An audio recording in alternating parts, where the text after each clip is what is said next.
Sveicināti! Tiekamies mūsu regulārajā atskatā uz pasaules vairumtirgu un elektroenerģijas cenām Baltijas valstīs. Par katru faktoru turpinājumā. Pagājušās nedēļas laikā būtiskākā ziņa naftas un dabasgāzes tirgumi ir tas, kā notiek parunas starp Irānu un ASV.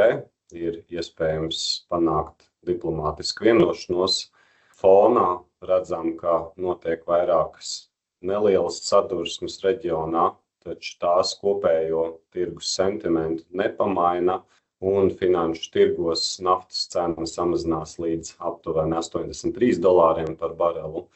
Savukārt dabasgāze Eiropā ar nelielu samazinājumu līdz €55 par megavatstundu. Jāpiemina, ka jāatjauno krājumi ziemas sezonai. Otrkārt, karstums un sausums Eiropā, kas samazinājas atomelektrostaciju izstrādi, ir prasījis papildus gāzes staciju izstrādi, un Eiropa joprojām līdz ar zemāku krājumu, augstu pieprasījumu un līdz galam neatrisinātu tuvo austrumu situāciju apsver arī dabasgāzes piegāžu risku iespējamību. Līdz ar to cena nav kritusies tik strauji, un šīs nedēļas pirmdienā ir pie €58 par megavatstundu.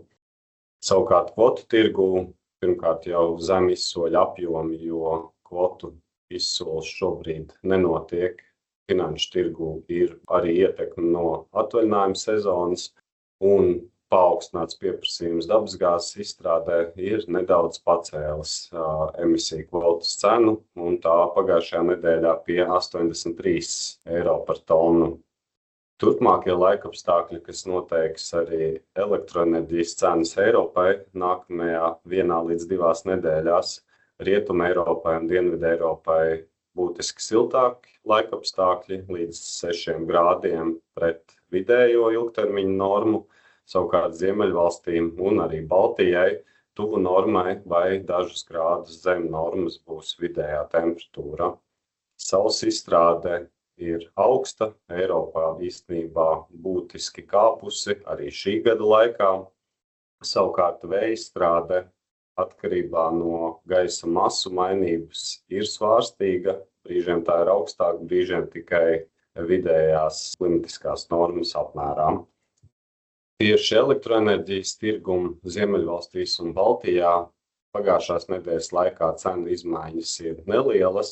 Ziemeļvalsts cena stājās visiem apgabaliem vidēji pie €44 par megavatstundu, savukārt Baltijas valstīm pie €34 par megavatstundu praktiski bez izmaiņām, salīdzinot ar aiziepriekšējo nedēļu.